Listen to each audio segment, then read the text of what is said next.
Live Fit Podcast, episode 92, Sugar, Part 4, with the author of Salt, Sugar, Fat, Michael Moss. As this unholy trinity, if you will, on which the processed food industry relies on using gobs and gobs of salt, sugar, fat to make their products low cost, convenient, and utterly irresistible. We discussed the use of added sugars in foods. When high fructose corn syrup was developed, it was like a great thing, and people loved it. So we change over time. But I think more people are realizing that sugar is sugar. And how the salt, sugar, fat combination affects us. Switch over, because you're really sort of even dealing with the neurological channels in your brain on this stuff, which has become attuned, not only to sort of the sweet taste in food, but the marketing for that sweet taste. And it's a lot to overcome. And the difficulty in eating healthily. To walk in the grocery store well-meaningly looking for products that are good for you and not get fooled by the marketing tricks that these companies use. But we, the consumers, are not the only ones that love these ingredients. They're having to have this deep reliance, and they're hooked on salt, sugar, fat more deeply than we are for kind of these industrial manufacturing preservative reasons. The food industry has given us convenience, but at what cost? Food, and I think that's one of the things that processed food did to us, sort of in exchange for convenience. It took the love out of food. Welcome to the Live Fit Podcast with Glenn Johnson, your resource for all things that contribute to good health. You will hear expert advice and interviews with leading authorities on fitness, food, fat loss, mindset, and the mind-body connection. You will find show notes, articles, and health programs at livefitpodcast.com. Yes, it is time once again for the Live Fit Podcast. I'm your host, Glenn Johnson. Thank you, everybody, for listening. I certainly do appreciate it. This is episode 92, Sugar, Part 4. Today I have a special guest, the author of Salt, Sugar, Fat, Michael Moss. Before I tell you more about Michael, I'd first like to ask you, if you appreciate the show, if you listen to this show, or if there's somebody you know who would like to hear this show, please rate, review, subscribe, and most importantly, share it. I'd like to share, speaking of sharing, I'd like to share with you a recent review I received on iTunes. This is from Mickey H, 23. It says, Glenn, thank you so much for this awesome podcast. I started listening to Live Fit recently and have since re-energized my weight loss process and increased my knowledge about so many aspects of health, fitness, and nutrition that I was never aware of before. Glenn offers outstanding interviews with leading experts, and his tips and suggestions are always highly practical and intuitive. Glenn brings positive energy into every episode. He is not a salesman, and each episode reflects the deep care that he has for each listener and his desire to help them live happier, healthier lives. Thank you for your help, Glenn. Keep the good stuff coming.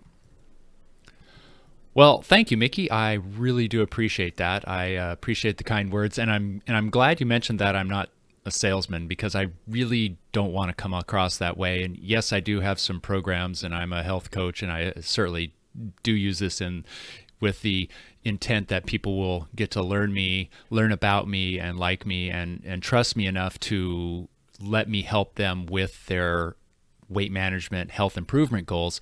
But I really don't want to be a salesman. I just want to help as many people as I can. So if you get all the help you need from listening to the podcast or reading the articles, that's great. If you want a little more help, I can certainly help you as well. But I do not want to come across as salesman-y. However, if you'd like to support the show, once again, rating, reviews, subscribes really help. Also, you can go to Patreon if you have a little extra cash you want to send my way to help me keep this thing going with the expenses that I have. You can always go to patreon.com/livefitpodcast. If you have any questions, would like to leave a voicemail, if you would like me to answer a question on the air, you can email me at glenn@livefitpodcast.com. Once again, that's Glenn with two N's. Or you can leave a voicemail, and you can find a link for that on the website. So let me tell you about Michael Moss. He is the author of the #1 New York Times best-selling book, Salt, Sugar, Fat. He is also a Pulitzer Prize-winning investigative reporter, formerly with the New York Times.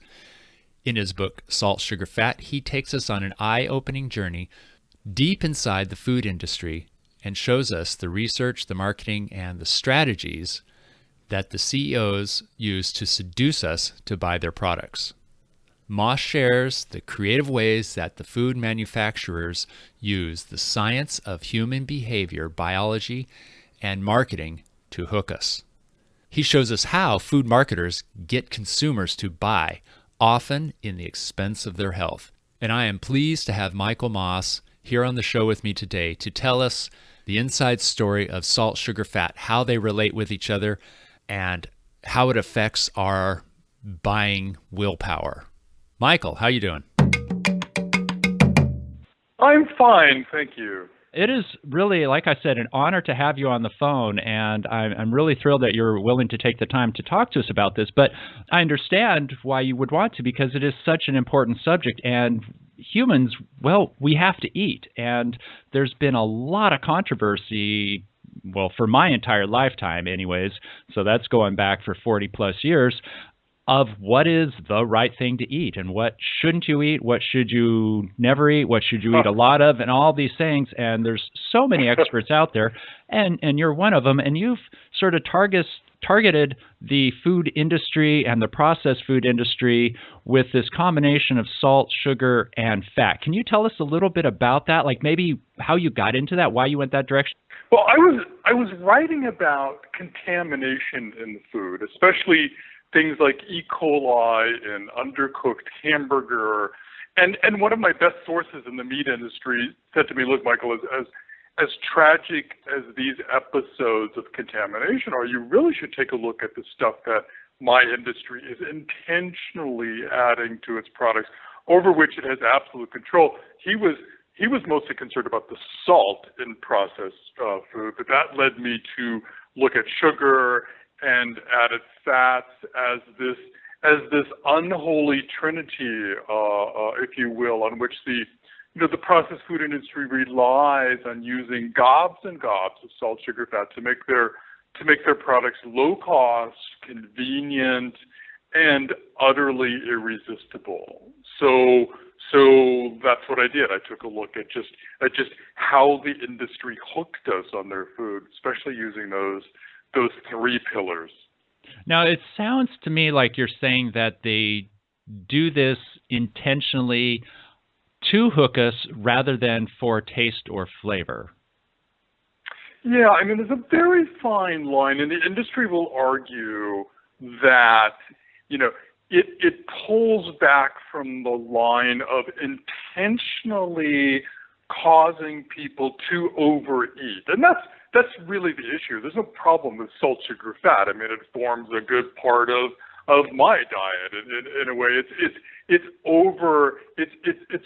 too much of that, and it's the way that those three ingredients can cause us to go crazy for many grocery products and overeat. But that said, I mean, everything about the industry and the beauty of the book I wrote was that this is sort of based on internal documents inside this trillion-dollar processed food industry and interviews with key people in the industry who came to have substantial misgivings about their life work. And I have to say the overwhelming sense you get from that material and the interviews is that this is an industry that drives day and night to get us to not just like their products, but to want more and more of them. And there's just an extraordinary amount of science that goes into making their food craveable, addictive, if you will, although I hesitate to use that particular word. Now, McDonald's recently announced that they're switching from high fructose corn syrup in their buns to cane sugar. And my question is, why don't they just get rid of the sugar altogether? It seems a little bit unnecessary. Now, I know you need a little bit for the yeast, but I don't think you need a sweet bun.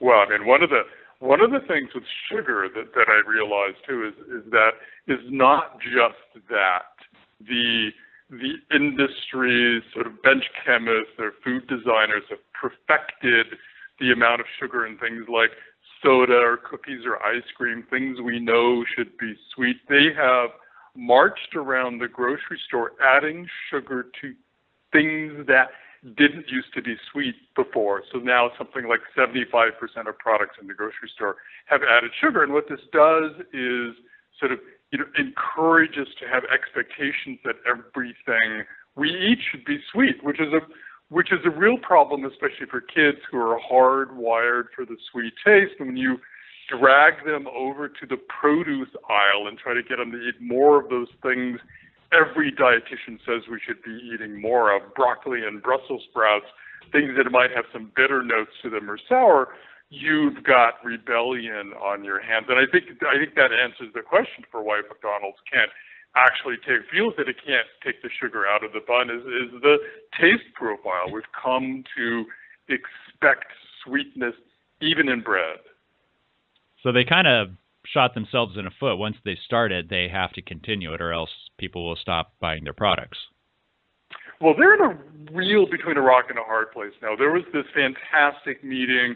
I mean, I write about a meeting in the book in 1999 when the heads of the largest food companies get together very privately, brought together by a cabal of insiders inside the companies who are increasingly alarmed about their culpability in the emerging obesity problem. And they're being urged by these people to do something collectively to turn the corner and truly kind of reformulate their products and look at their marketing to be truly healthier. The CEOs decided to do virtually nothing during that meeting, but last year there was another very public meeting in Florida where they are addressing financial investors, and one by one they're reporting dismal profit earnings, and the more forthright upon them are attributing it back to more and more of us caring about what we put in our bodies and making purchase decisions. Sales are going down on the worst stuff in the grocery store, so they're scrambling now to try to lessen their own dependence on too much salt, sugar, fat to make their product. And it's a real problem. It's a little bit of an emperor has no clothes thing. So you start whacking back on those things, there's not a whole lot left to many of these products. Yeah, I see the predicament they're in, but I'm also smiling from ear to ear with what you said, that our efforts, us as in the little guys and you as in the the soapboxers, getting the message out there is actually having an impact. That's the sort of thing I tell my students and my clients all the time. Vote with your wallet. It's not enough to post on Facebook and complain and talk about it. You have to not buy those things. Yeah, and I think it's difficult. I mean, I think that millennials have been really scaring the food industry because they're wanting their food to be low cost, convenient, yummy, but also good for you. And I think they're the first group that really has been pushing really hard on the companies and making these sort of purchase decisions. But it's hard. I mean, we're such creatures of habit, and junky food is such a very, very bad habit. I mean, walking into a Starbucks and seeing kind of the array of coffees or pastries with varying amounts of heaps of sugar in them is a very difficult thing to deal with on a day-to-day basis for a lot of us. And that's why I'm so intrigued by your work and exercise and fitness, because I think it really is a key component to changing a habit that has been formed by this over-reliance on processed food. Well, thank you. Yeah, I think it definitely goes hand in hand. And, the old saying goes, you can't outrun a candy bar. But at the same time, if you're physically fit, it will diminish the harmful effects of a lot of this bad eating. But that's not to say that you should go ahead and eat all the processed foods and as much garbage as you want or as is available, because that's ridiculous. I think you sort of, and I think you hit the point there. I mean, I think, you can't outrun a candy bar, and that's something I think we've come to realize now. And that was very misleading for people to have said that years ago. But I think what happens is you kind of start losing that craving, that desire, and you also start building kind of a respect for your body as kind of the the machine that it is, and the notion of sort of feeding it junk when you're working on making it strong and healthy becomes abhorrent, actually. And that's why I find like the junk food sponsorships of the Olympics is just so hypocritical and contrary to every sort of, common sense thing you sort of think of, because those athletes more than anybody know that, yeah, they might be able to burn off a soda, but they're not going to drink it because they're treating their bodies so carefully and so conscientiously. And I think that's what you get from exercise, is that kind of self-respect. I completely agree. Now, some people look at those athletes as completely foreign creatures. They're from a different planet. They can't they can't relate to swimming for an hour every single day, let alone 4 hours every day, even on their birthday. But what I've found is I go through various spells of more and less physical activity. I'll get involved in something and get really into it. And I find that on the days that I exercise, and especially if I exercise hard or I'm working for something, I don't even want junk food. I don't want sugar. I don't want pie. I don't want ice cream. I don't want pizza. I don't want any of that stuff, partly because I already received my stimulus, my stimulation. My body is stimulated from the exercise I did, the activity I did, but also because I feel like I feel much more respectful and in touch with my body when I do that sort of thing. Conversely, when I'm lazy and lounging around, that's when I want the garbage. Right. Yeah. No. I think that's true. On the other hand, so once you have a huge amount of extra weight on your body, it becomes more difficult, and those people have the biggest struggle. And I've spent time with some really smart clinicians who just encourage their clients just to do a little bit and not to actually exercise too much, because it can kind of work against them in some ways. But just sort of getting started in that little way, and that's one of the things about sort of a junkie diet. It really does sort of scramble your body's kind of attitude toward food in lots of different ways. It makes you more sensitive to the marketing. It makes you more sensitive to the craving, and it's a slow, arduous process. Yeah, it also sets up a normal. This is your normal. What if you're used to eating a frozen pizza, several nights a week? That's normal for you. And so with the people that are really far gone, I work on just kind of changing their habits slowly and steadily in a realistic manner, bite-sized pieces, if you will. Yeah, no, and I think and there were some really smart people sort of thinking of ways to sort of, counteract the enormous influence that processed food manufacturers have in our lives, and that's one thing that's kind of keyed on too, which is just start by changing one thing. I mean, one of the executives I interviewed was the former chief technical officer of Kraft, and he told me this story about how he used to jog for exercise, and he blew out his knee and couldn't do that anymore, and he sat down and he goes, well, what am I going to do about this? I'm getting too many calories. And and his strategy was, well, let me start by eliminating all the calories in liquids, which is a really interesting concept, because there is some fascinating science indicating, I should say, it's still not solid, no pun intended, that our brains don't deal with liquid calories as well as they do with solid calories, and the very tiny part of our brain that puts the brake on overeating is even tinier when it comes to liquid calories. But it doesn't have to be eliminating soda. It could be something else in your diet. But that's sort of just dealing with one thing at a time seems like a very doable, logical way to go at it. Well, from my interview with David Gillespie, he wrote Sweet Poison, and he said the reason we don't register certain calories, and this would be liquid or solid, is we don't register the calories from fructose, because that goes straight into the liver, and it's not triggering that we've received the calories from it. And so if you're drinking a sweet drink, a fruit juice or a soda or something like that, even one of those sweetened coffees, you're missing a portion of those calories, maybe a third of the calories are not being counted. So they're being added to your body, but you're not recognizing that they're there. Right. No, I think there's something to that.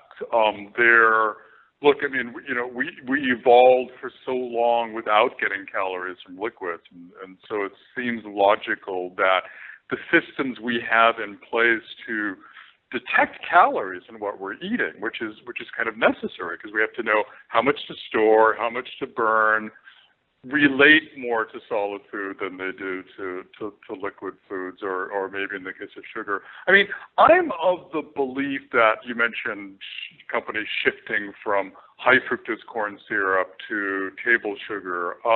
I am still of the belief that, at least in terms of calories, sugar is sugar is sugar.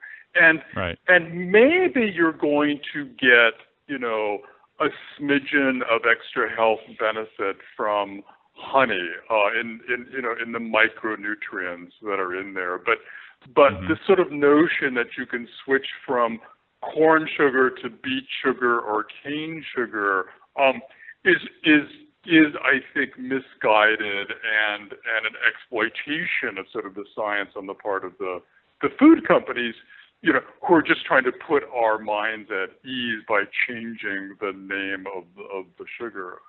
And high fructose corn syrup got such a bad name that you still see many companies switching from high fructose corn syrup, hoping that will appease people. Yeah, and it will, and it certainly will, because that's the focus of the witch hunt currently. Yeah, I think so, and it's so interesting that when high fructose corn syrup was developed, it was like a great thing, and people loved it. So we change over time. But I think more people are realizing that sugar is sugar, and as the new FDA rule comes into place, where the labels now will contain a line for added sugar in products, I think that'll be sort of interesting for people who study food labels. You'll then be able to sort of see how much is natural to the product and just how much sugar of any sort are the companies sort of dumping into it, and that doesn't distinguish between the form of sugar or the source of the sugar. No, but I still think that's a major step in the right direction. The next step I would like to see is a consistent serving size.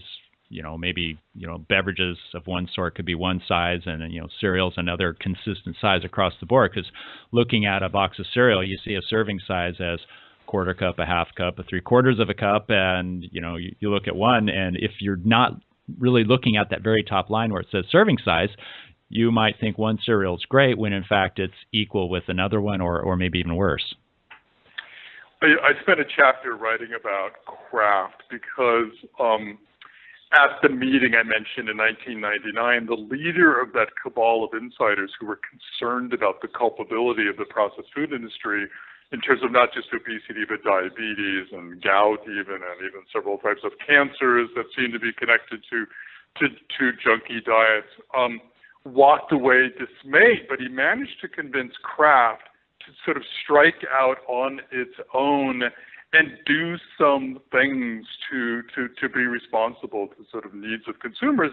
And one of the things they did was they looked at their packaging and their labeling, and they decided that their own research showed that many people will eat the entire package of snacks, cookies or crackers, that have 2 or 3 servings of them, not sort of realizing that they're eating 2 or 3 servings. They're reading the numbers per serving. And Kraft on its own wanted to sort of put 2 summary tables on the back of these packages, one per serving and one for the entire package. And it's just, it seems so convoluted and crazy. And and to this day, it remains just really difficult to be, to walk in the grocery store well-meaningly looking for products that are good for you and not get fooled by the marketing tricks that these companies use. Again, to get us to not just like their products, but to want more and more of them and eat more and more. Well, you pretty much have to go in there with a spreadsheet and compare all the different products before you can just make your decision, just because of the inconsistencies of the numbers, the serving sizes, et cetera. I think so. I mean, I tend to shop and eat kind of by habit. I mean, I have two boys at home, and we're doing a lot of cooking these days, and so I tend to buy staples more than sort of packaged prepared foods. But the packaged food that I do buy, I guess I tend to buy kind of the same thing kind of in and out, and then you don't have to do all those calculations all the time. And I think that may be one of the keys to your listeners who are trying to change their eating habit as they are their kind of exercise program, which is it takes a lot of work to sort of get into a new habit, a new good habit. But once you do, the payoff is sort of enormous, and then the workload lessens. Yeah, and that's one thing I always try to push when I'm working with behavior change is that, yes, it is difficult right now to make that conscious effort to do this instead of that, but in a month and in 2 months and in 3 months, it's going to be less and less and less, and then you won't even have to think about it. It'll just be your habit. That's so true. I mean, I have friends who start running and they quit after 2 weeks, and I go, well, I think maybe, the problem was you didn't get to the point where not running felt worse than getting up in the morning and putting the shoes on and going for a run. And it's sort of getting to that point of getting hooked on that good exercise. So I think that the same is true with sort of developing new food habits. Not only kind of will the work involved in doing that lessen as you develop these new habits, but it's just naturally going to feel worse if you're not eating well and treating your body well, and that comes with time. It can take a month or two, maybe even more, to sort of switch over, because you're really sort of even dealing with the neurological channels in your brain on this stuff, which have become attuned, not only to sort of the sweet taste in food, but the marketing for that sweet taste, and it's a lot to overcome. Oh, it really is. And, I'm still thinking about your book, and I'm wondering what's, like, when people cook at home, are they adding, let's say they fancy themselves a bit of a chef, they enjoy cooking, and they want their food to taste good for themselves or their family or whoever they're cooking for. Many of the dishes are going to have salt, sugar, and fat. What do you think the difference is between how somebody would prepare a meal or a dish at home versus what the food industry is doing? I think it's the amount, and one of the problems with salt, sugar, fat in the hands of these food companies is that they're using them as miracle ingredients, not just for taste, and so they're using them as preservatives, as cheap replacements for expensive real food, a la sugar in ketchup instead of certain amounts of tomatoes or vine ripened tomatoes.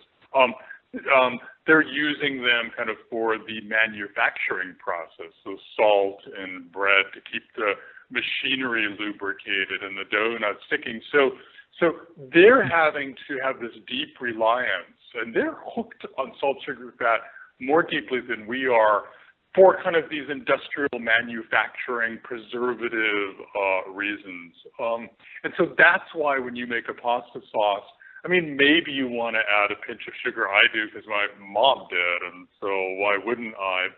But it's just a pinch of sugar. There's no way you have to. There's just like no way you can even add the amounts of those things to your own cooking as the food industry does. The problem was never the salt shaker on the table. The problem was the salt, for instance, getting dumped into the food manufacturing process at the factory, which you don't do at home. You are listening to the Live Fit podcast. You can find more information about this episode, plus Live Fit's weight loss, health improvement programs, and coaching at livefitpodcast.com. See you there.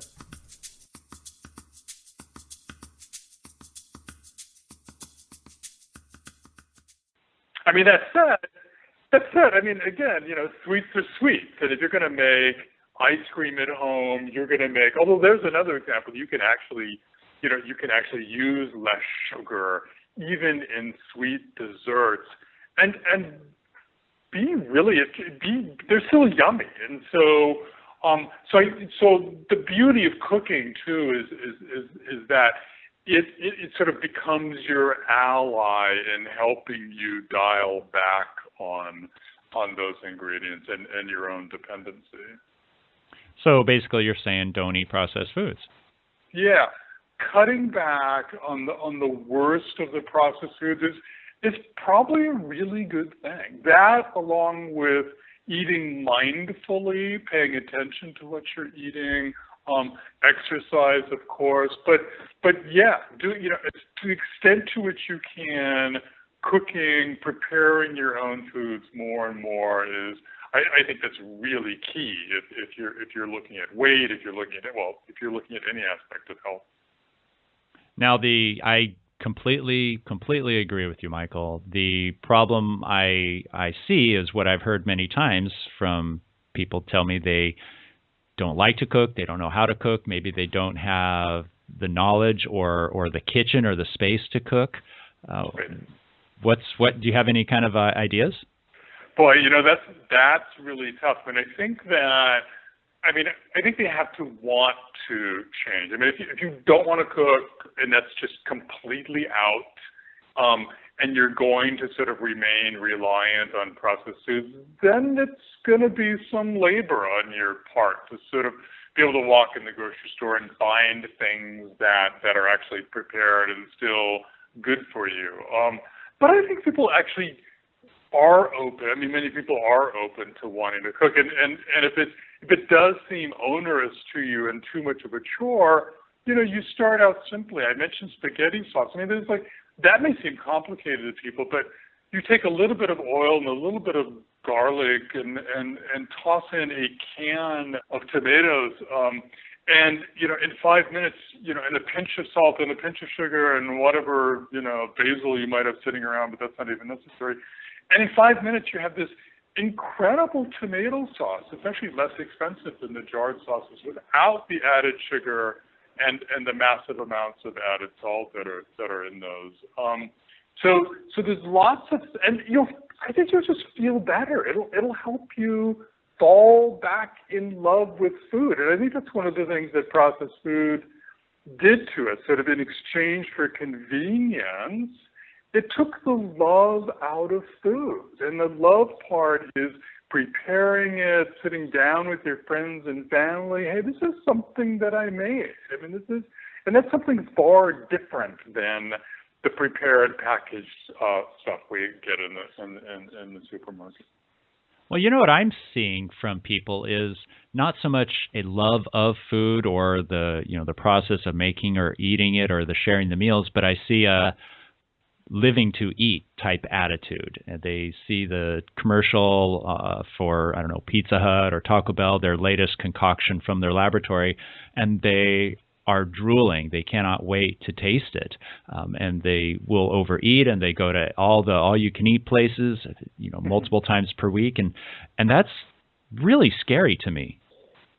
Yeah, and that's sort of the habit that forms in that regard. It's as you overeat, you become more sensitive to those commercials. You and I, looking at that same commercial, are not going to have the same reaction in our brain as somebody who's developed a habit for that. It's hard for us to sort of understand that. But that's really what's going on there is the habit that they develop, where they think that's the pleasure and the joy. But I think even those people, look, I mean, people eat at fast food chains often for other reasons. I mean, there are moms of limited budget, who see McDonald's as the only place they can get their family to sit down at the same table together and have a family conversation and meal that's affordable. They're not enamored by the food, and they know it's maybe not so great for them. But there are other aspects of processed foods that that's so attractive to people. And, in ways, if we want to solve the problem, we have to start dealing with those issues too. It's expensive to eat well, for starters, and that's just wrong. It is.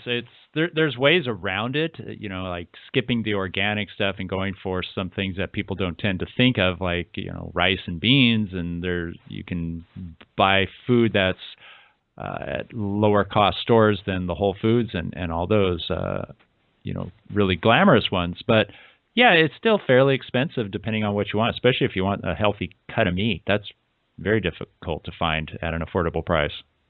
Right. And I think so the solution to that, sort of in my life anyway, has been sort of just cutting back on the meat consumption and trying to eat less but higher quality meat and caring about animal welfare and the sourcing and all of that. That's sort of been my solution. Mm-hmm. I love the frozen aisle. I mean, I love to buy, a big bag of frozen blueberries, especially off season, knowing that that's probably costing me a tenth of what fresh blueberries would cost. And while maybe you can't just, eat them hand to mouth like you can fresh berries, they're actually terrific in lots of different foods. And so I think kind of the frozen fruit and vegetable aisle is underappreciated for the value and the cost savings you can have in that. I totally agree, because it's often very much higher in nutrients than the fresh stuff, because it's not subjected to the oxygen and the ultraviolet light like the apple sitting out in the produce section. Yeah, it's true. It does. The freezing does kind of ruin fruit, but it depends on what you're going to use it for. If you're going to make a pie or a smoothie, or I actually like frozen strawberries. I know they're kind of squishy and slimy, but yeah, put them on some yogurt or granola, a little cereal. It's like fantastic. Well, and speaking of yogurt, I never eat flavored yogurt, purchase flavored. I only buy the the plain yogurt, full fat, and then I'll add something to it, a fruit or nuts or both, and that's how I make my flavored yogurt. I have control of it, and I put what I want on there. And that, you really hit on that. I mean, so a lot of this is about having control over the food you're eating. And so what you've done there is kind of simplified that purchase so that you have control over the amount of sugar and or fruit that's going into it. And I think that's really key. So you can shop well in grocery stores. It just sort of takes a little bit of initial effort and habit reforming, as you just did with the yogurt, and you solve the problem right there, which is avoiding those many yogurts that have huge amounts of added sugar to them. Yeah, and it's too bad, because I remember years ago when Greek yogurt first started becoming popular, everyone was buying it. And then they got bastardized from all these other yogurt companies. They took away the fat and started adding the sugar. And so it's no longer good for you. What's the point? Just stick with the other runny yogurts that you had before.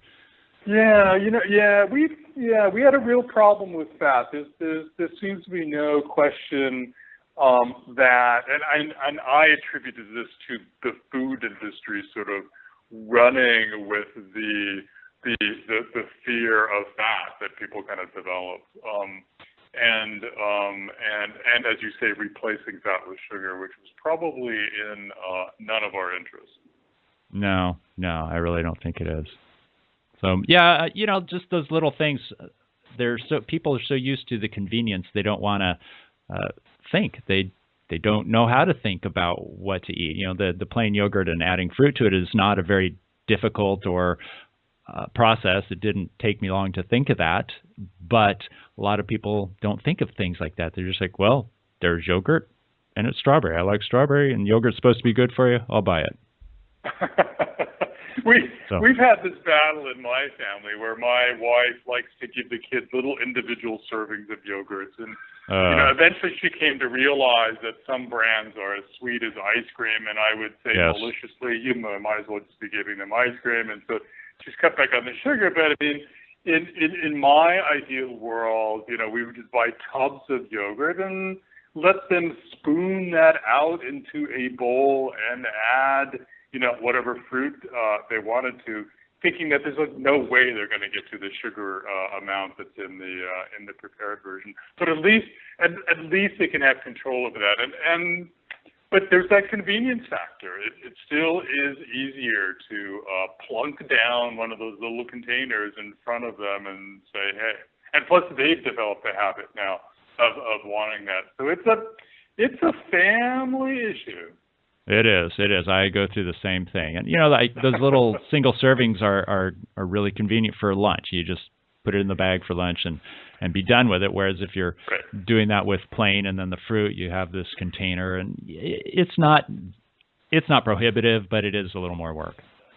And the industry really ran. I mean, I sort of was able to go back and discover kind of where this convenience foods kind of came from. And it came from a marketing genius at the old company General Foods, which doesn't exist anymore. It got merged into Kraft, and he just totally, he coined the term the convenience foods. And I think at the time it was music to the ears of parents who were spending gobs of time in the kitchen preparing everything from scratch and wanting to do other things, and that's certainly a valid thing. But I think we're starting to come to the point where we realize there is a price to that convenience, and I think a lot of that convenience is misleading and overhyped and unnecessary. With all this talk about the salt, the sugar, the fat, Michael, there's one thing I'm not quite clear on. What is the connection, or what is the cause with these three ingredients or components that cause you to want more and eat more than the body really needs? It really goes to, Glenn, to the incredibly careful engineering that's done in the food company laboratories to sort of maximize the allure. And it kind of starts with salt, because that's typically the first thing that hits your taste buds, especially in a snack, and it provides what the industry calls the flavor burst. The fat is usually powerful because it's more of a sensation in the mouth rather than a flavor that they call the mouth feel. It's that sensation of biting into a warm toasted cheese sandwich. And then probably most powerful of all is the sugar, and they spend a lot of time perfecting the amount of sugar that goes into products. Not too little, not too much, what they call the bliss point. And what kind of all three of those ingredients have in common is that they channel directly to the reward centers of the brain to give them maximum appeal in their products. And eventually that sort of translates into memory. And recall, and that's where the company's sort of marketing power is so important too. There are innumerable cues that come up, multiple times during the day that remind us of just how yummy their products were. That, depending on your vulnerability at the time, whether you're stressed or distracted or maybe feeling a little hunger pain, can drive you to eat something that you really didn't intend to eat. So each one of these ingredients separately, if I were to just put a half a teaspoon of salt on my tongue, it wouldn't have the same response as if I did that half a teaspoon with some fat and with some sugar, correct? So in combination, those three ingredients, the salt, the sugar, and fat, what I sort of like to call the unholy trinity of the processed food industry, develops this synergy. And the most powerful foods have all three of them going for them. I mean, potato chips, for example, I always knew that they were salty, and salt is typically on the surface of the chip, and it's the first thing you kind of taste when you put it in your mouth. And I knew that it was fatty, and the standard the industry likes to strive for is 50% fat for the maximum mouthfeel, that lusciousness that you get biting into the chip. What I didn't know, though, is that potato chips are also loaded with sugar in the form of a simple potato starch that begins to get converted to glucose in your body, kind of starting the moment you put it in your mouth. So it's got it's got all three of those things going for them, and it's the pillar of the processed food industry. Yeah, it sure is. Wow, 50%. I didn't realize that. Which brings up another question. Is there a standard ratio for these three ingredients, or is it going to vary depending on the type of food? Yeah, it will totally vary depending on the type of food. The fat at 50% is probably the biggest standard, and that's for snacks that they want to melt in your mouth. Even the sugar can vary by product. Well, Michael, it's been such a pleasure speaking with you. I think we could probably go on for hours like this, but I appreciate you sharing your knowledge, your insight, your research that you've done with us about the trifecta: salt, sugar, fat, and really the evils of sugar and how it's creeping into our life and changing our habits. Great talking to you. Thanks so much for the interest. How can people get a hold of you? I have a website called michaelmossbooks.com. Salt, Sugar, Fat, How the Food Giants Cooked Us is still on sale at your bookstore or online. And those are the two best ways. Okay, I will certainly have links to those on my show notes page for the Live Fit podcast. And I really appreciate your time, and I hope you have a good run. Thank you so much. All right. Take care, Michael. Bye. Thank you for listening to this episode of the Live Fit podcast. Please subscribe and share with someone you care about. Read show notes, articles, resources, and learn more about our weight management programs at livefitpodcast.com. Once again, thanks for listening, and always remember to live fit.